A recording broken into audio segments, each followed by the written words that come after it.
आप आराम से बैठे थे, कोई परेशानी भी नहीं थी, कोई ऐसी परेशानी वाली सोच भी नहीं थी और अचानक से आपने ये नोट किया कि आपका दिल तेज़-तेज़ धड़कना शुरू हो गया, साँस फूलना शुरू हो गई। ऐसे लगा जैसे दिमाग को तेज़ी के साथ खून जा रहा है और उसके साथ-साथ आपने अपने दिल में शदीद खौफ़ और डर महसूस करना शुरू कर दिया। आप इमरजेंसी की तरफ भागे, हॉस्पिटल गए, डॉक्टर्स ने सारे टेस्ट किए और फिर डॉक्टर्स ने कहा कि कोई ख़तरे वाली बात नहीं है, आपको पैनिक अटैक हुआ होगा। अब आप हैरान परेशान कि भाई मुझे तो कोई परेशानी भी नहीं थी, तो मुझे किस वजह से पैनिक हो गया। मेरा नाम डॉक्टर अनिल शफ़ी है और आज मैं आपको ये बताऊंगा कि पैनिक अटैक कैसे आ सकता है बावजूद इसके कि आप उस वक़्त कोई परेशानी वाली कैफ़ियत से ना भी गुज़र रहे हों। तो इसकी जो मैं आपको इसको एक मिसाल के साथ आपको बताऊंगा।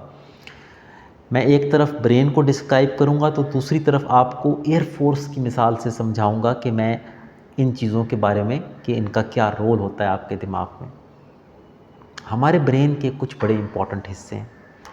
एक हिस्सा जो है जिसको हम ब्रेन स्टेम कहते हैं, ये हिस्सा ऐसा है जैसे किसी एयर फोर्स का रडार होता है। यानी रडार का काम क्या होता है? फ़िज़ाई हदूद की निगरानी। मेरी फ़िज़ा में कोई जहाज़, कोई ड्रोन, कोई भी चीज़ एंटर होगी, रडार पे सिग्नल आना शुरू हो जाएगा। ब्रेन स्टेम ये काम करती है बॉडी के लिए, यानी हमारी बॉडी में क्या हो रहा है, बॉडी में कार्बन डाइऑक्साइड की कंसंट्रेशन कितनी है, हमारा दिल किस रफ़्तार से धड़क रहा है, हम सांस किस रफ़्तार से ले रहे हैं। ये सब चीज़ें जो कि हमें खुद से पता भी नहीं है कि ये हो रहा है, लेकिन हमारी ब्रेन स्टेम कॉन्टीन्यूअसली उसको एक रडार की तरह देख रही है। वो ये देख रही है कि इसमें कोई तब्दीली तो नहीं आ रही। अगर कोई ऐसी तब्दीली आए इन चीज़ों में जिसकी कोई अहमियत हो बॉडी के लिए, तो वो फ़ौरन जो है ना वो अलर्ट हो जाती है और वो सिग्नल्स आगे भेजती है। तो ये आपका रडार सिस्टम है। अब कहानी ये होती है पैनिक अटैक में कि ये जो सिस्टम है ये ज़्यादा सेंसिटिव है। ये उन चीज़ों को भी पिक कर रहा है जो चीज़ें इम्पॉर्टेंट नहीं हैं। मसलन कार्बन डाइऑक्साइड का जो लेवल है वो अगर एक लेवल से ज़्यादा गिर जाए तो ज़ाहिर है कि वो तो इम्पॉर्टेंट है, लेकिन थोड़ा सा भी गिरे और ये पिक कर ले उसको तो ये चीज़ एबनॉर्मल है। ये सेंसिटिविटी ज़्यादा होने की वजह से हो रहा है।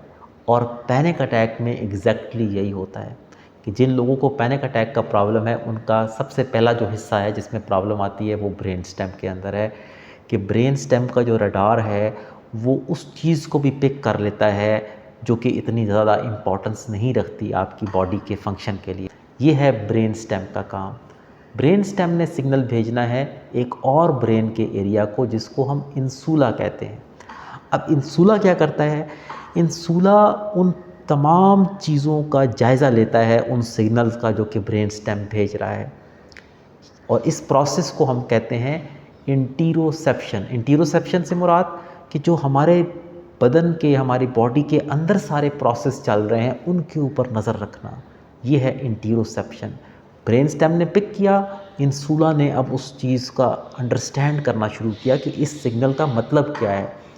मिसाल इसकी ऐसे है जैसे रडार पर एक ऑपरेटर बैठा होता है। अब रडार पे अगर कोई डॉट नज़र आएगा तो वो ये चेक करेगा कि ये वाक़यातन कोई दुश्मन का जहाज़ है, हो सकता है कोई मुसाफिर जहाज़ हो सकता है कोई परिंदा हो, तो इन चीज़ों को वो देखेगा। ये काम है इंसुला का। जिन लोगों को पैनिक अटैक का प्रॉब्लम होता है उनमें इंसुला में भी ये इशू आता है कि वो ओवर सेंसिटिव होता है। वो भी उस सिग्नल को बजाय ये पिक करने के कि ये कोई इम्पोर्टेंट सिग्नल नहीं है, वो इसको समझ लेता है कि ये इम्पोर्टेंट है, ये वाकई कोई दुश्मन का जहाज़ है। और फिर वो दो इम्पॉर्टेंट ब्रेन के एरियाज़ हैं जिनमें बैक वक्त वो सिग्नल्स भेजता है इंसुला। वो कौन कौन से हैं? एक एरिया है जिसको हम पेरी एक्यूडक्टल ग्रे मैटर कहते हैं। इसका काम क्या है? इसका काम बेसिकली ये है कि ये बॉडी को तैयार करता है लड़ाई के लिए। समझ लें ये एक ऐसा ऑफिसर है जिसके ज़िम्मे है कि भाई पायलट्स आपने अपने हवा में भेजने हैं, लड़ाका हथियारे हवा में भेजने हैं क्योंकि दुश्मन का अटैक हो गया है। तो ये क्या करेगा, ये ऑटोनॉमिक नर्वस सिस्टम को एक्टिवेट करेगा जो कि हमारी बॉडी का सर्वाइवल सिस्टम है। और वो क्या करेगा, उसकी वजह से हमारा दिल तेज़ तेज़ धड़केगा, हमारी सांस तेज़ हो जाएगी, जिस्म में खून की रवानी बहुत बढ़ जाएगी। वजह यह है कि बॉडी को तैयार किया जा रहा है अपने बचाव के लिए। तो पेरी एक्विडक्टल ग्रे ने ये काम करना शुरू कर दिया। दूसरी तरफ एक और सेंटर है जिसको इंसुला मैसेज भेज रहा है, वो है एमिगडाला और कॉर्टेक्स। ये दो एरियाज़ ब्रेन के जो कि एक ही सर्किट बनता है जिसको फियर सर्किट कहते हैं, कि जिसमें खौफ पैदा होता है। ये वो एरिया है असल में जो असेस करता है कि क्या वाकई ख़तरा है, और ख़तरा है तो किस लेवल का है। और ये बेसिकली जो है ना, जब ये अलर्ट होता है तो हम दिल में खौफ भी फील करते हैं। तो वो जो कैफियत है जिसमें इंसान ये फील करता है कि अचानक से मेरा दिल तेज़ धड़कना शुरू हो गया, सांस तेज़ चलना शुरू हो गई और फिर मैंने शदीद खौफ फील किया, तो ये दो प्रोसेस इकट्ठे चल रहे हैं। पेरी एक्विडक्टल ग्रे मैटर ने आपकी बॉडी को तैयार किया और वो सारा कुछ पैदा किया, और जो एमिगडाला और कॉर्टेक्स है ये अब ख़तरे का एहसास दिला रहे हैं। हालांकि हकीकत में ख़तरा मौजूद नहीं है, लेकिन क्योंकि वो सारा प्रोसेस चला हुआ है उसकी वजह से ख़तरा फील हो रहा है। अब सवाल ये है कि दो इम्पॉर्टेंट सवाल हैं। एक सवाल तो ये कि ये होता क्यों है, यानी आखिर क्यों कुछ लोगों में ज़्यादा सेंसिटिव होता है ब्रेन स्टेम, क्यों वो चीज़ों को पिक कर लेता है जो कि इम्पॉर्टेंट नहीं होती, इतनी ज़्यादा तब्दीलियाँ उनको क्यों पिक कर लेता है। तो इसकी वजह है 40% इसमें रोल है जेनेटिक्स का, यानी जीन्स जो हैं जो कि ये सारे सिस्टम को बनाते हैं, उनमें जीन्स में जब थोड़ा सा इशू आता है, थोड़े से वो मुख्तलिफ होते हैं, तो वो सेंसिटिविटी बढ़ा देते हैं। जिन लोगों की सेंसिटिविटी ज़्यादा होगी उसमें ब्रेन स्टेम ये ओवर सेंसिटिव रोल प्ले करेगा और इंसुला भी ओवर सेंसिटिव रोल प्ले करेगा, जिसकी वजह से सारा सिस्टम चलेगा। और इसके अलावा अगर आपकी लाइफ में कोई स्ट्रेस वैसे चल रहा हो, यानी उस वक़्त आपको स्ट्रेस नहीं भी है लेकिन कुछ दिन पहले स्ट्रेस चल रहा है, तो वो भी कुछ ऐसी तब्दीलियाँ न्यूरोट्रांसमीटर्स में ला सकता है जिसकी वजह से ये जो पार्ट्स हैं ये ज़्यादा हसास हो जाते हैं। तो ये कुछ प्रोसेसेस हो सकते हैं। उसके साथ साथ एक और बड़ा इम्पॉर्टेंट सवाल जो कि पेशेंट्स के ज़हन में आएगा वीडियो देख के, या वो ये है कि भाई डॉक्टर्स तो हमें हमेशा न्यूरोट्रांसमीटर्स की बात बताते हैं, केमिकल्स की बात बताते हैं, तो ये तो डॉक्टर साहब बात कर रहे हैं सर्किट्स की, इनमें आपस में फिर क्या रिश्ता है। अब यहाँ पे कहानी थोड़ी सी समझिए। इन केमिकल्स की जो सबसे पहले मैं आपको बताऊं कि 4 बहुत इंपॉर्टेंट केमिकल्स हैं जो कि पैनिक अटैक्स के अंदर रोल प्ले करते हैं। सबसे पहले अगर हम केमिकल की बात करें तो ये गाबा है। गाबा जो है वो, उसकी मिसाल आप इस तरह लें कि वही कंट्रोल रूम है रडार का, वहाँ एक अफसर बैठा है जो कि कहता है कि भाई कोई ख़तरा नहीं है, कोई परेशानी की बात नहीं है, रिलैक्स करो। ये वो ऑफिसर है गाबा, जो कि बॉडी को कहता है भाई रिलैक्स करो, कोई ख़तरा नहीं। दूसरी तरफ एक और अफसर है, एक और न्यूरोट्रांसमीटर है जिसको आप कहें ग्लूटामेट। ग्लूटामेट का काम क्या है कि वो फ़ौरन से कि नहीं नहीं ख़तरा मौजूद है, फ़लाँ को भी तैयार करो, जहाज़ भी तैयार करो, सारा कुछ करो। ये वो वाला अफसर है, ये भी कंट्रोल रूम में बैठा है, काम कर रहे हैं, अपोजिट काम कर रहे हैं। गाबा ज़्यादा होगा तो सिस्टम रिलैक्स रहेगा, आप पैनिक फील नहीं करेंगे।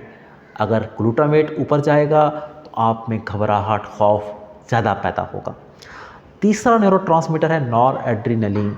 नॉर एड्रीनलिन को आप इस तरह समझें कि ये वो फाइटर पायलट है जिसने जाके सब कुछ तैयार करना है। तो नॉर एड्रीनलिन जब बॉडी में रिलीज़ होगा तो बॉडी में ये जो मैं बताया था ना कि periaqueductal grey autonomic nervous system पे काम करता है, और फिर वहाँ से दिल की धड़कन तेज़ होती है, सांस तेज़ तेज़ बंदा लेना शुरू हो जाता है, और इंसान जो है उसके ब्लड तेज़ी से जाता है।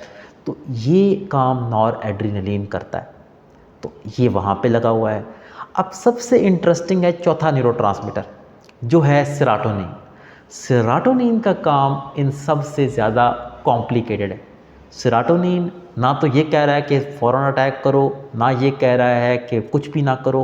सेरोटोनिन मुसलसल जो है, सेरोटोनिन को समझ लें कि ये एक तरह का कंट्रोल रूम है जो कि हर सिचुएशन का, हर अफसर की बात सुन रहा है और जायज़ा ले रहा है कि इस वक्त अटैक करना बेहतर है या इस वक्त कुछ करना करना बेहतर है, बिल्कुल रिलैक्स करना बेहतर है। तो ये बॉडी का वो न्यूरोट्रांसमीटर है जिसको हम कहते हैं मॉड्यूलेटर। मॉड्यूलेटर का मतलब क्या है कि अगर कोई सर्किट कम चल रहा है और ज़रूरत है उसको बढ़ाने की तो ये बढ़ा देता है, कोई सर्किट ज़्यादा एक्टिव हो गया है और उसको कम करने की ज़रूरत है तो ये उसको कम भी कर देता है। तो ये मॉड्यूलेट कर रहा है ब्रेन के मुख्तलिफ एरियाज़ को। तो ये थोड़ा सा कॉम्प्लेक्स होगा आपके लिए समझना, लेकिन ये 4 न्यूरोट्रांसमीटर्स भी पैनिक अटैक के अंदर बड़े अहम रोल प्ले करते हैं। चारों न्यूरोट्रांसमीटर्स जो हैं ये मुख्तलिफ लेवल पर एक पैनिक अटैक की जनरेशन के अंदर काम कर रहे होते हैं। और इसीलिए जब हम मेडिकेशन देते हैं तो मेडिकेशन से हम उन न्यूरोट्रांसमीटर्स को टारगेट करते हैं जिससे ये जो ब्रेन के सर्किट एरियाज़ हैं इनमें एक ऐसी पॉजिटिव चेंज आती है जिससे पैनिक जो अटैक है वो नॉर्मलाइज होना शुरू होता है।